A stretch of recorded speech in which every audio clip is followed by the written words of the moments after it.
Otro de los temas propios de la Cuaresma, que es el ayuno, ¿no? Como había quedado. Entonces vamos a ver en la Biblia cómo aparece eso de distintas circunstancias por las que se hace ayuno, ¿no? En primer lugar, lo más conocido tal vez es el ayuno del Yom Kippur.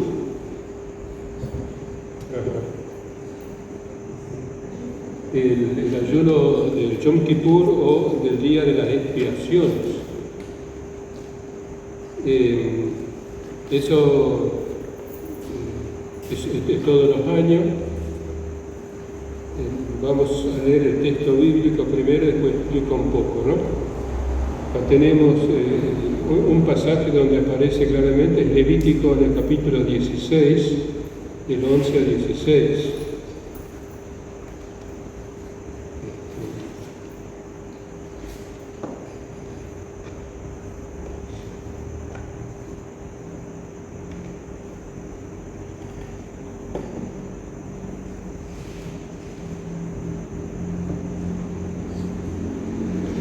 Dice, Aarón es el sumo sacerdote en los relatos del Éxodo y del Levítico, ¿no? Ofrecerá el novillo del sacrificio por su propio pecado. Está ambientado en el templo, ¿no? Ustedes saben que el templo de Jerusalén era un edificio enorme, porque abarcaba no solamente el santuario, propiamente dicho, sino todas las oficinas, todo lo que iba a los tribunales, el Sanedrín, todo el manejo, digamos, del dinero que entra al templo. O sea, Herodes el Grande engrandeció muchísimo ese templo y lo rodeó de un muro que tiene toda la explanada del templo, unos 500 metros por 300. Imagínense el tamaño que tiene esto, ¿no? Y en el centro estaba el santuario propiamente dicho, ¿no? El Nuevo Testamento hace una distinción. Cuando se refiere al templo general es donde hay patios, está el patio hasta donde podían llegar los gentiles, el patio de las mujeres, el patio de los hombres, el patio de los sacerdotes, etcétera, ¿no? La gran basílica, bueno, todo eso le da el nombre de Hierón. Hierón es ese, ¿no? El templo. Pero cuando habla del santuario es la hoz, que hace distinción claramente. Lo que pasa es que en las traducciones se pone siempre templo, ¿no? Cuando dice que Jesús expulsó a los vendedores del templo, me imaginaba que estaban metidos dentro de la iglesia. No es así. Era uno de los grandes patios, digamos, ¿no? Bueno, y ahí estaba el altar de los holocaustos con fuego permanente. Bueno, entonces eso. Ofrecerá entonces por su propio pecado, ¿qué pasa? Que se corre. Hará el rito de expiación, por sí mismo y por su familia, e inmolará un novillo como sacrificio por su pecado.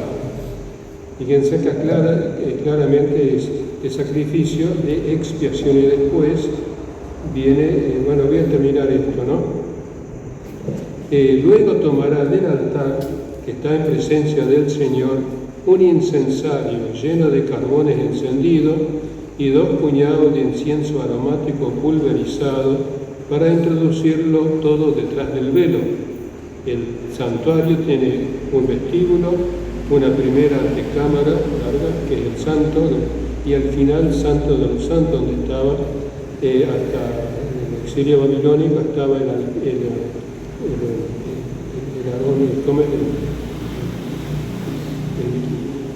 arca de la alianza, ¿no?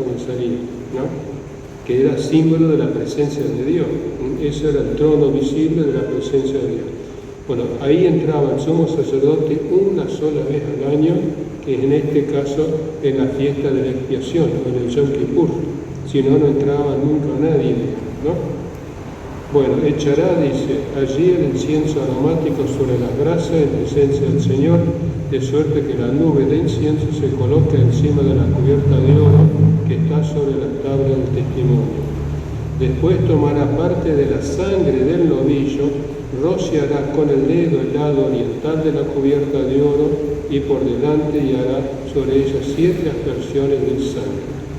Bueno, esto es el ritual de la expiación, primero por el sumo sacerdote y su familia, y después por el pueblo, el mismo sacrificio. ¿De dónde viene este tema ahora de la expiación? Este ritual de expiación es para borrar el pecado. ¿Qué se entiende por pecado? No es el pecado moral como entendemos nosotros, sino que es el pecado ritual sobre todo. Incluye también el otro pecado muy bien moral, pero fundamentalmente el pecado ritual. Por ejemplo, tocar un cadáver quedas impuro, eso es un pecado, ¿no? Dar de beber a un pagano, eso es un pecado, como escuchamos el domingo de la Samaritana. Jesús les pide de beber, dice, ¿cómo? Siendo judío me pide a beber a mí, porque un judío se contamina si toma agua del recipiente de un pagano. Bueno, son muchísimos casos entonces de impureza ritual. Esa impureza ritual no tiene nada que ver con higiene ni con moral, o sea, es puramente ritual. Es una forma de indicar que el pueblo de Israel está separado de todo el resto porque es un pueblo santo. La santidad fundamentalmente de Dios es la separación de todo lo que no es Dios. Entonces el pueblo santo a medida que se separa, y la manera de indicar esa separación, esa barrera, es justamente todas estas prescripciones de ritualeza ritual. ¿Explico cómo es? Bueno, pero en la vida normal ordinaria uno se va contaminando, quiera que no. Y después hay pecados personales, y del grupo, etc. Entonces, en este día es el momento de hacer el ritual para reconciliarse con Dios. ¿Cómo nos reconciliamos con Dios?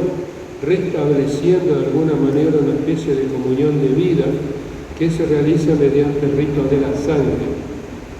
Dado de que la vida está en la sangre, eso es la experiencia normal. Cuando degollamos el animal, vemos que a medida que se sale la sangre, el animal muere. Por lo tanto, la vida está en la sangre, ¿no? Entonces, tomar la sangre de la víctima que yo ofrezca a Dios, como el ser humano no puede transformarse y poder llegar efectivamente a Dios, toma algo que le es propio y que lo sustituye, un animal. Y lo más importante es la sangre animal con la cual se rocía el altar que representa a Dios, de tal modo que de esa manera se establece como una comunión de vida ritualmente, ¿no? Y ahí entonces otra vez todo lo que pasó en el año queda ahora como borrado, ¿no? Por este rito como tal, ¿no? Entonces esto se llama el día de la expiación. Entonces, el ayuno que viene, digamos, Yom Kippur está marcado justamente por el tema del ayuno. Se ayuna todo el día siguiente, etc., ¿no? Mientras se realiza este ritual. Ese es un primer uso entonces de la práctica del ayuno en el Antiguo Testamento, en el día del Yom Kippur.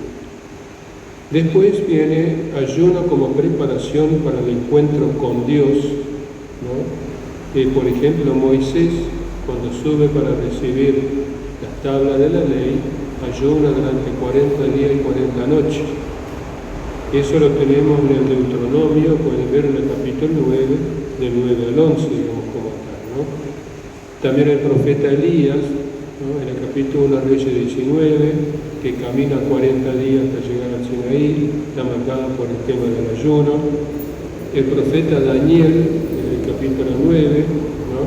Bueno, entonces hay muchas circunstancias que van acompañadas de ayuno. Es como una disposición especial. O en momentos de tribulación. Por ejemplo, es interesante en el libro de Esther, en el capítulo 6, ese libro de Esther está ambientado en en una persecución religiosa contra los judíos. Es un libro tardío,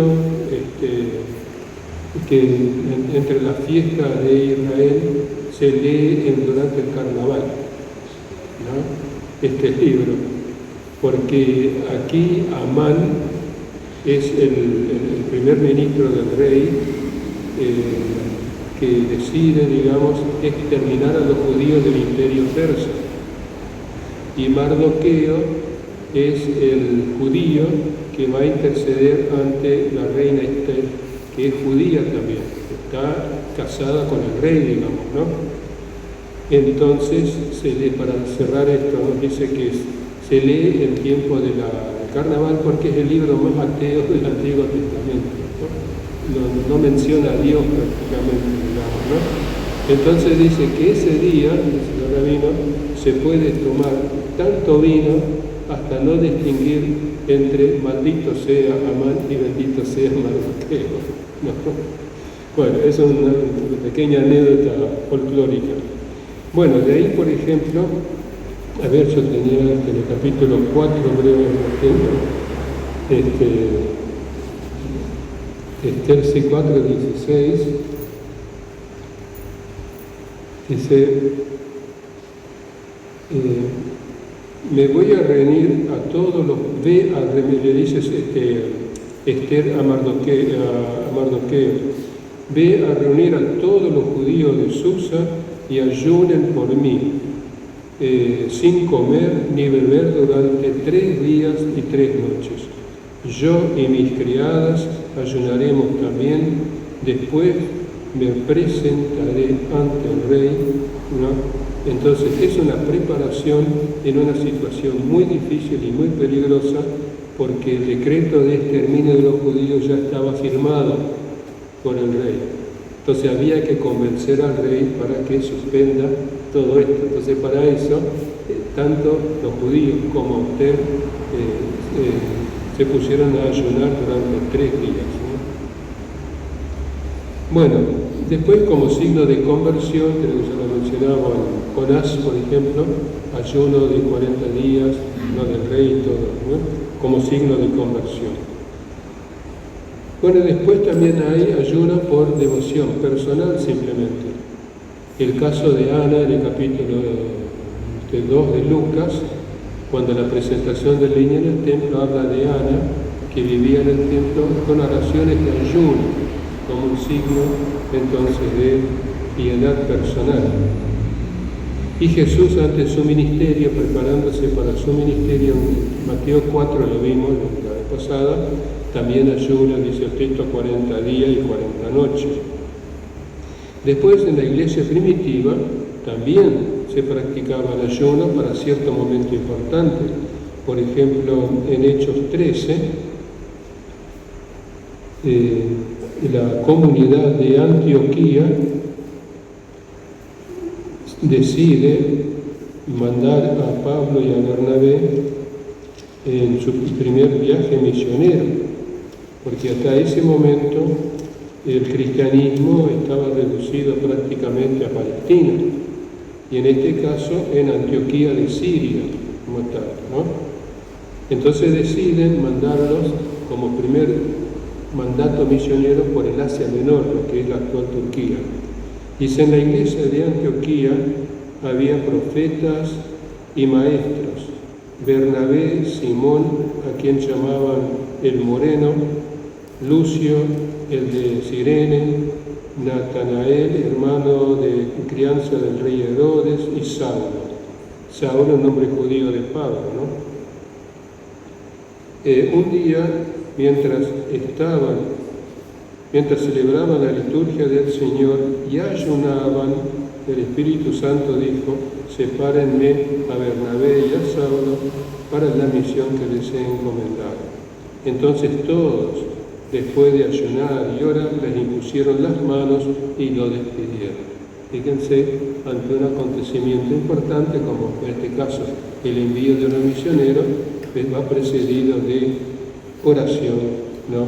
Y ayuno. Bueno, esta práctica la va a mantener también el Corán, ¿no?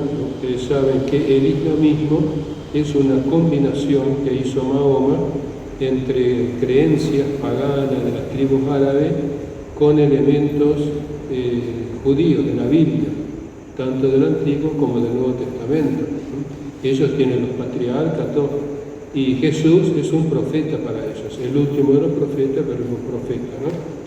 Y hay mucha devoción por Miriam, la madre de Jesús, la madre de Isa, digamos, ¿no? En el islamismo interesante. Y bueno, ahí también durante el mes de Ramadán, todo un mes, ellos ayunan. El ayuno se da solamente durante el día, de la mañana cuando amanece hasta la noche.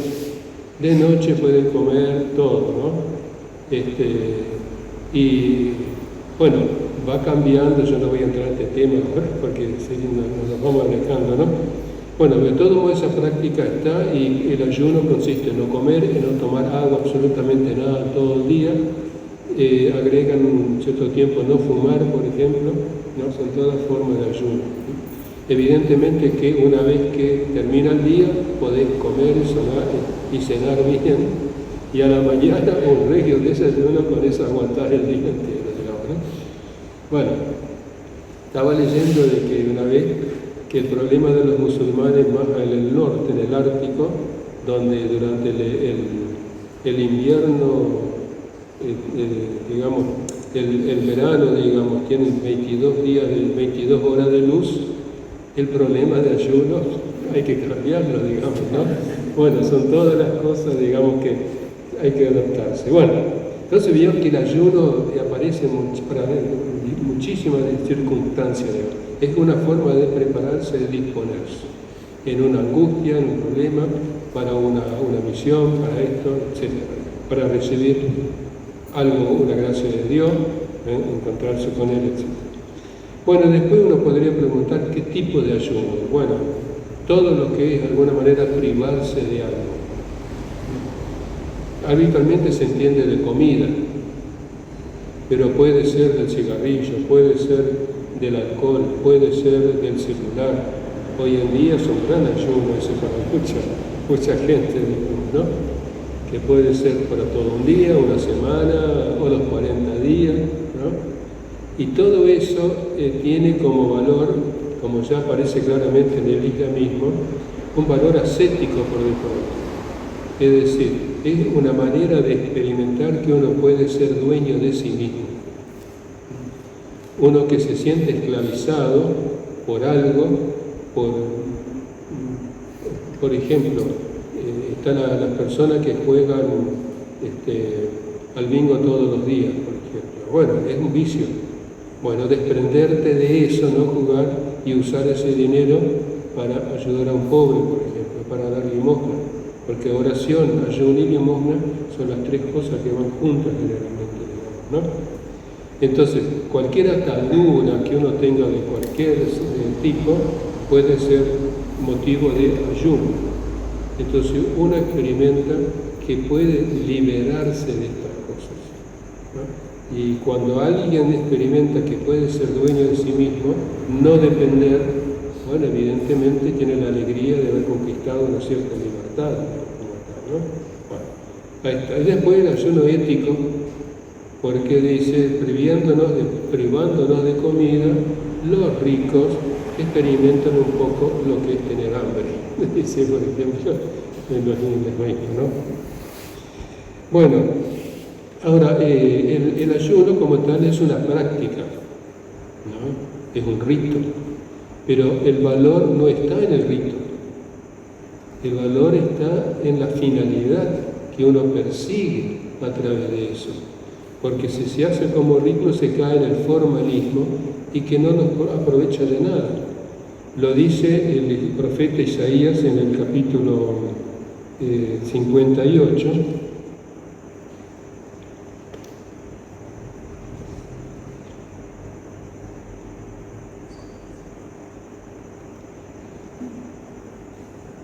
Dice: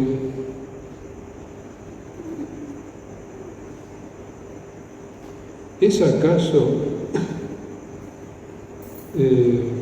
Dice, no ayunan, bueno, dice, ayunamos y qué sé yo cuánto, pero no pasa nada, Dios me escucha y todo esto, ¿no? No ayunan de esa manera si quieren que su voz se escuche en el cielo. ¿Es acaso ese ayuno que yo quiero cuando alguien decide mortificarse?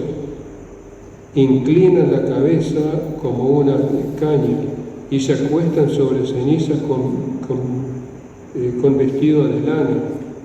¿Es eso lo que llaman ayuno, día grato al Señor? El ayuno que yo quiero es que suelten las cadenas injustas, que desaten la correa del yugo, que dejen libre a los oprimidos, que acaben con todas las opresiones, etcétera, etcétera, ¿no? O sea, lo que está reclamando es un cambio moral. El ayuno realmente tiene sentido cuando produce un cambio en la persona.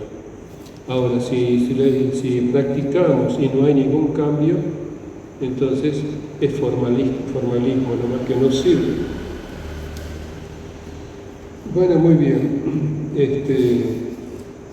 Y en el Nuevo Testamento, también en los Evangelios, aparece el ayuno, por ejemplo, como entrega a Dios.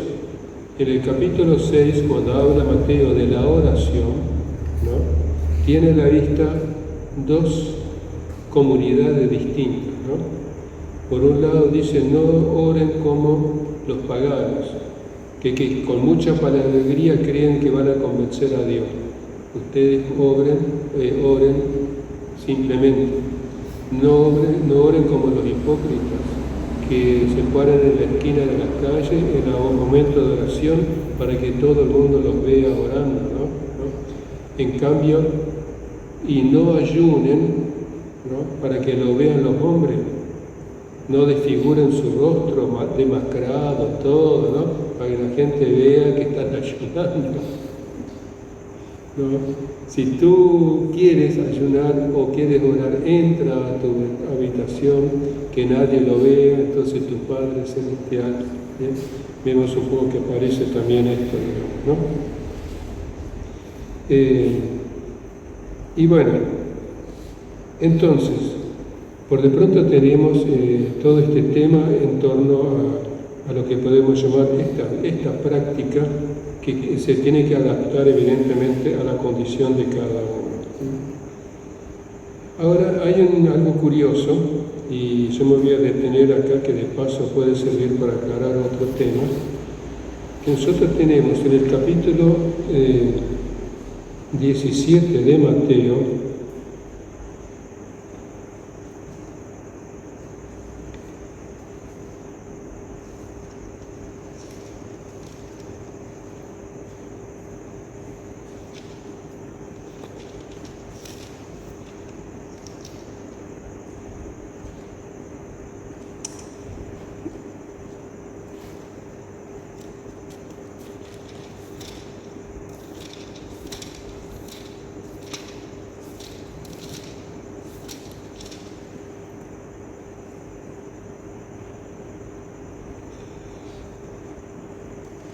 ahí en el capítulo 17 dice, porque tienen poca fe, le aseguro, que si tuvieran una fe del tamaño de un grano de mostaza, dirían a esta montaña, tírate allá, y la montaña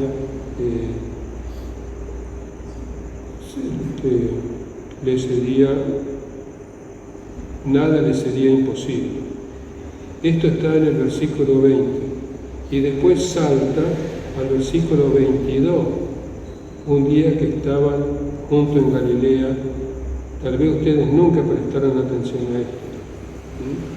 Quiere decir que falta acá en esta edición el versículo 21. Es bueno tener en cuenta esto porque hay algunas ediciones, como por ejemplo la Biblia del Pueblo de Dios y sobre todo la de Jerusalén, que hacen siempre como comentarios cuando pasa algo así, de este tipo, ¿no? Acá en el libro del Pueblo de Dios, que es la traducción argentina, ¿no? hace una nota al final del versículo 20. Y si vemos en la nota, dice, en cuanto a esta clase de demonios, yo no sé, por la luz acá o qué, no se los puede expulsar sino por medio de la oración y el ayuno. Esta clase de demonio no se la puede expulsar. Y ese es el versículo 21. Pero lo pone en la nota al final. No está en el texto. Haciendo la aclaración que esto aparece en algunos manuscritos. ¿Qué sucede? Saben que los autores antiguos no escribían como los modernos. El autor moderno escribe, ¿no? Hace su libro, lo manda a la imprenta y la imprenta imprime 10.000, 20.000, 30.000 ejemplares, todos exactamente idénticos. Si después alguien se agota y quiere más, reimprimen y va a salir exactamente igual, hasta la última coma, ¿no?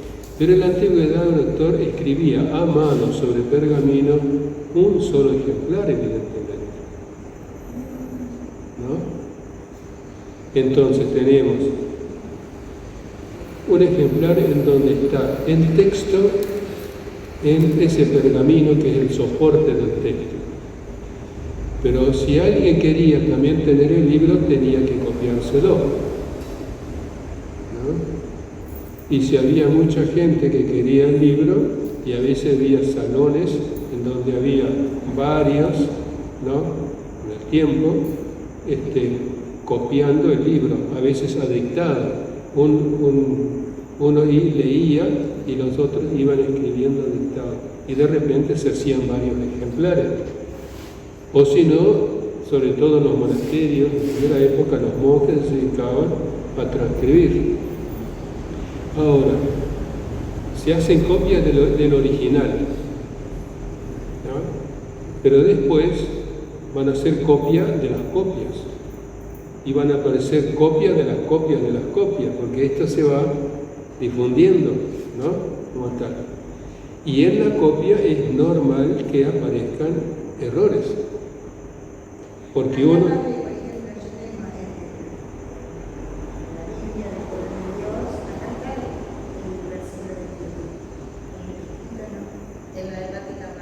Quiere decir de que en la nueva edición lo ha sacado, ¿no? Es una nueva edición. Esto se decide por crítica textual, se llama. Es crítica textual. Es una ciencia que se usa para restablecer el texto original que salió del autor original del libro a través de las distintas copias.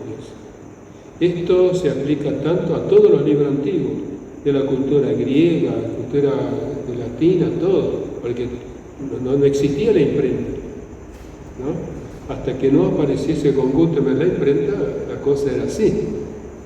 Entonces esto hace que haya entre un manuscrito y otro diferencias. También pasa con los escritos de la Biblia, como tal. Entonces del Nuevo Testamento hay como 5.000 copias, ¿no? Todas escritas a mano, evidentemente. No todas completas, muchas son fragmentarias, digamos, ¿no? Pero entonces, hay institutos que se dedican, universitarios, que se dedican exclusivamente a este trabajo de comparar. Al principio se usaban las filminas, que todos los textos estaban filmados, ¿no? Entonces se comparaba versículo por versículo, y ahí se detectaba cuáles son las palabras, las expresiones, que son corrupciones textuales, se dice, ¿no? Y eso se va descartando, y así se va identificando cuál es la lectura original del texto, ¿no? Para eso hay a grandes rasgos 10 reglas generales, ¿no?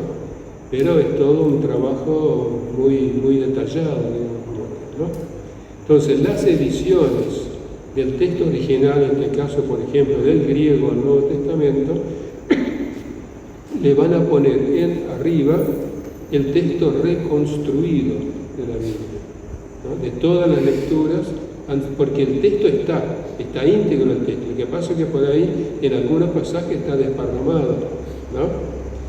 Que no es mucho tampoco. Las dos variantes no son tampoco una cosa enorme, digamos, ¿no? Porque sustancialmente el texto es idéntico en todo, pero siempre hay una palabrita, alguien se saltó un versículo, etc., ¿no?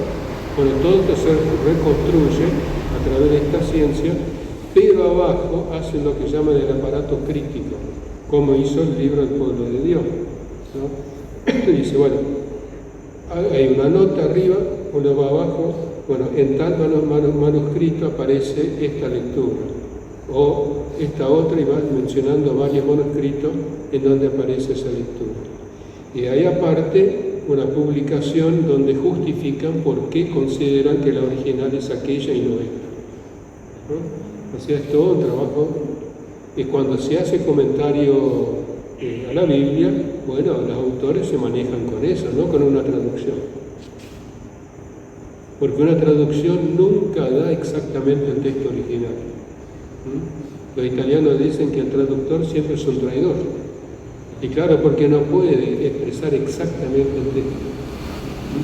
Para darles un ejemplo nomás. Y terminar con esto. El profeta Jeremías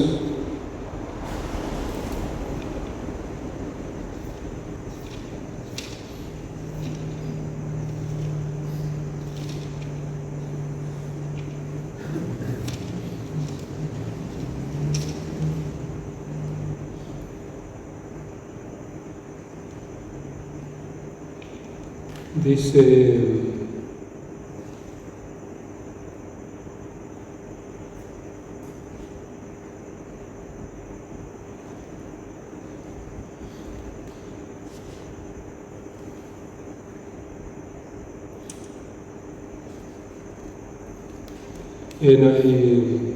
el Señor me preguntó, ¿qué ves, Jeremías? Respondí, veo una rama de almendro. Entonces el Señor me dijo, has visto bien, de la misma manera yo estoy atento para que se cumpla mi palabra. Pero ¿qué tiene que ver el almendro con que estar atento para que se cumpla mi palabra? Tiene nada que ver. Está en el capítulo 1, ahí en el versículo 11 y 12. Que ve Jeremías, veo una rama de almendro. Bien visto, así velador soy yo, dice Dios Jerusalén, a mi palabra para que se cumpla. Uno no sabe qué pasa, pero claro, lo que pasa es que el profeta hizo un juego de palabras en hebreo. Porque el almendro es el primer árbol que florece cuando está asomando la primavera. Por lo tanto, lo llaman el vigilante, ¿no? Sheket. Sheket es el nombre que se le da a este árbol, ¿no? Que significa vigilante, porque es el primero que anuncia la primavera, digamos, ¿no? Entonces la pregunta es, ¿qué estás viendo, Jeremías? Una rama de Sheket. Muy bien visto, porque así, Sheket soy yo, para que se cumpla mi palabra. ¿Me explico?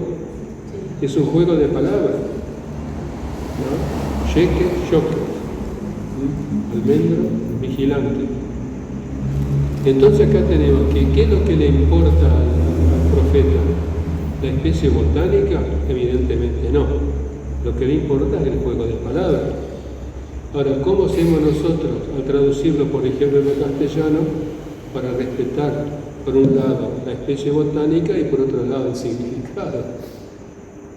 No podemos, porque nosotros decimos almendro, no decimos vigilante. ¿Se dan cuenta? Entonces no se puede traducir.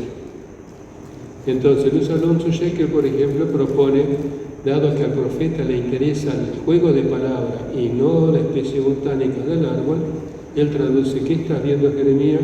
Una rama de alerce estoy viendo. Bien visto que alerta estoy yo. ¿Vio cómo es? O sea, hay muchos detalles, digamos, de este tema. Por lo tanto, el tema de las traducciones siempre tiene estas cosas. Por eso conviene, digamos, tener Biblias con buenas notas para ir, digamos, entendiendo ciertas cosas también, digamos, ¿no? Bueno, entonces esto pasa con esto, ¿no? Porque hay demonios o diablos que se expulsan solo con la oración y el ayuno. Algún copista, capaz que eso estuvo escrito al lado, en el margen, como pasa a veces, y otro que copió lo metió dentro del texto. Entonces hay algunos manuscritos que lo tienen como si fuese el texto de Mateo. Entonces, hay un cuento, dice que había en la antigüedad, en el medioevo, un monasterio que tenía fama de ser muy relajado en su disciplina. Entonces, era una federación de monasterios y al abad general le llegó la noticia de que en ese monasterio casi no se rezaba y que tenía fisticholas y tomaba mucha cerveza y qué sé yo cuánto, ¿no? Entonces, el abad general anunció una visita canónica. Entonces el prior reunió a todos en capítulo, a todos los monjes, y dice, cuando venga la visita canónica, cuando venga el abad general, dice, nosotros vamos a estar a ayuno, pan y agua y oración todo el día. Bueno, muy bien, llegó el abad general, oración a la mañana, desayuno, pan y agua, al rato campana, otra vez oración, y así, mediodía, pan y agua, oración a las 2, a las 5 de la tarde, la misa, a la noche, pan y agua. Quedó edificado de la disciplina que había en este monasterio. Cuando se fue, el prior los volvió a reunir a los monjes en el capítulo y dice, para que ustedes aprendan a leer la Biblia, porque hay demonios que solo se sacan con ayuno y oración.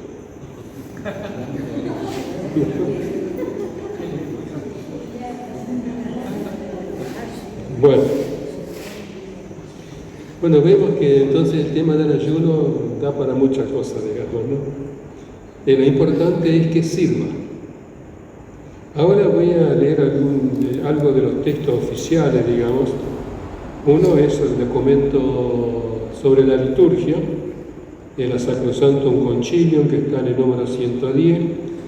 Dice, la penitencia del tiempo cuaresmal no debe ser solo interna e individual. Generalmente entendemos que esto es una práctica de cada uno nomás, de forma individual, sino también externa y social. O sea, que se note de alguna manera que en la comunidad es algo que se está practicando, digamos, ¿no? Yo no sé si le conté me parece que sí, lo del misionero ese, en un país musulmán, sí. En África, un misionero se había hecho muy amigo del imán, del musulmán, digamos, ¿no? Y era en tiempo de Cuaresma, vino otro sacerdote e invitaron al imán a un almuerzo. Y estamos en Cuaresma.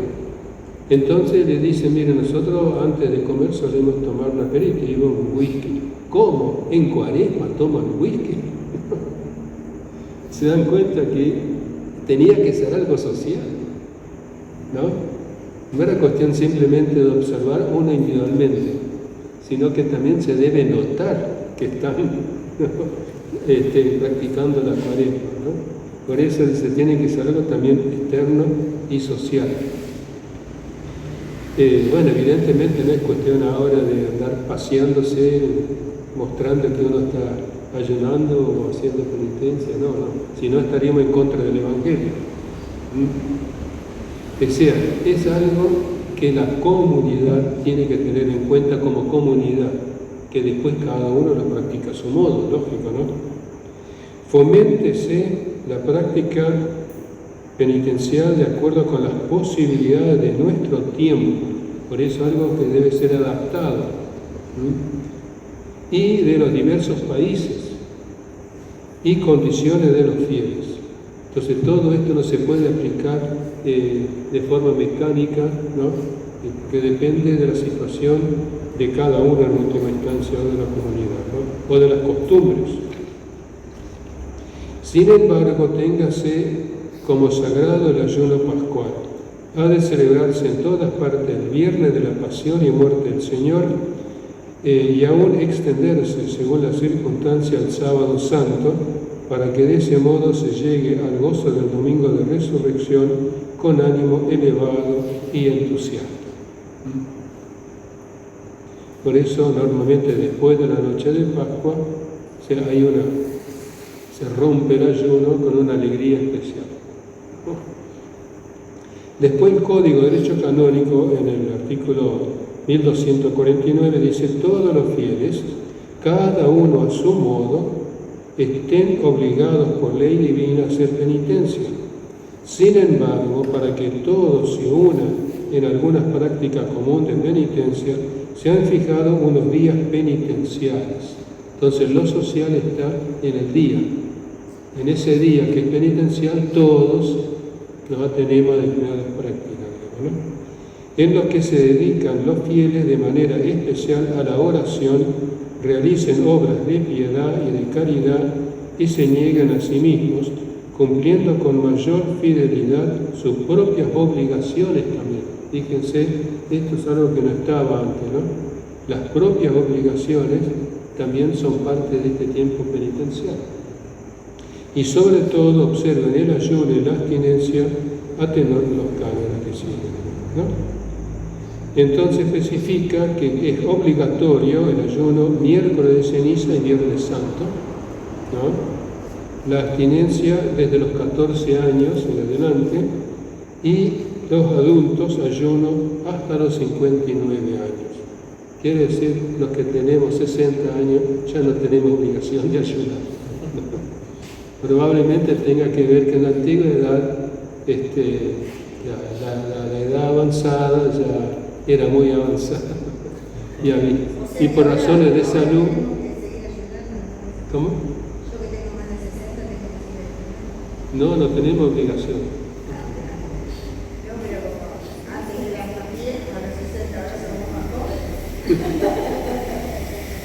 No, acá dice, cumplidos 59 años no hay obligación de ayunar. Pero lo que pasa es que el ayuno se entiende una comida más o menos razonable al día, ¿no? Pero algo picará la noche sí, o desayuno también, ¿no? Porque eso también tiene que ver con la situación de salud de cada uno, digamos, ¿no? Bueno, después termino con parte de una homilía de San Agustín. Dice: Moisés, Elías y el Señor mismo ayunaron 40 días. Para enseñarnos, mediante el ejemplo de Moisés, de Elías y de Jesucristo, es decir, mediante la ley, mediante los profetas y mediante el Evangelio, que todo nuestro deber consiste en no conformarnos con el mundo y en apegarnos a él, sino que debemos crucificar al hombre viejo. He ahí cuál debe ser toda nuestra vida. Ahora bien, si tal es nuestro deber todos los días de nuestra vida, cuánto más lo será durante el tiempo de Cuaresma, que no solamente es una parte de la vida, sino que la representa toda entera. La Cuaresma, dice, representa en el fondo toda la vida. En todo otro tiempo no debéis dejar que vuestros corazones se hagan pesados con el exceso de la comida y de la vida, sino que en este tiempo debéis añadir la práctica del ayuno. La significación de la Cuaresma se halla aquí admirablemente expuesta, dice Daniel Luc, ¿no? Es un patrólogo, digamos, ¿no? Francés. Es a la vez el cumplimiento de los 40 días de ayuno de Moisés, de Elías, de Jesús, y además el símbolo de la vida humana entera como tiempo de penitencia. Penitencia significa actitud de conversión, ¿eh? No es penitencia en el sentido de infligirse sufrimientos, no es eso.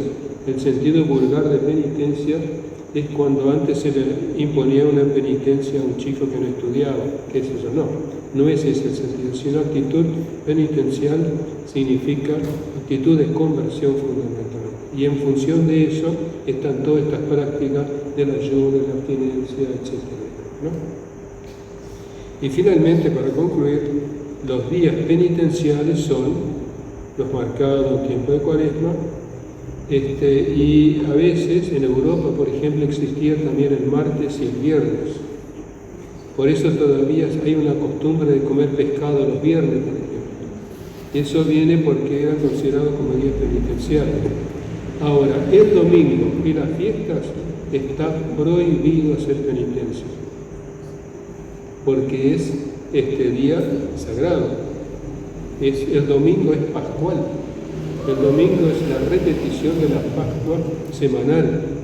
Por lo tanto, en la antigüedad estaba prohibido hacer ayuno, abstinencia, todo eso. Incluso la oración debía hacerse de pie y no de rodillas, por ejemplo, ¿no?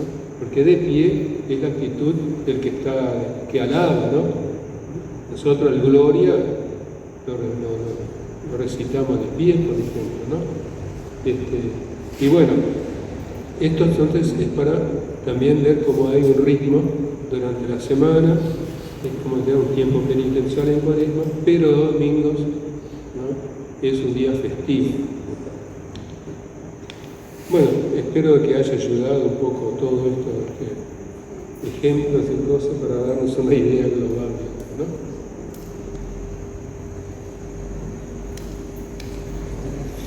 Entonces, para el miércoles, tenía programado entonces no hice al revés.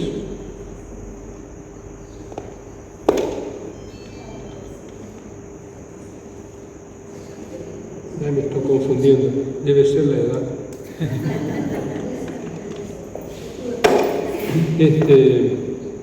No sé, para proyectar ya todo, ¿no? Yo voy a traer el proyector y la net. Y bueno, y un alargue, pero por las dudas, bueno, cae, ¿no? Sí, bueno. Bueno, fenómeno entonces.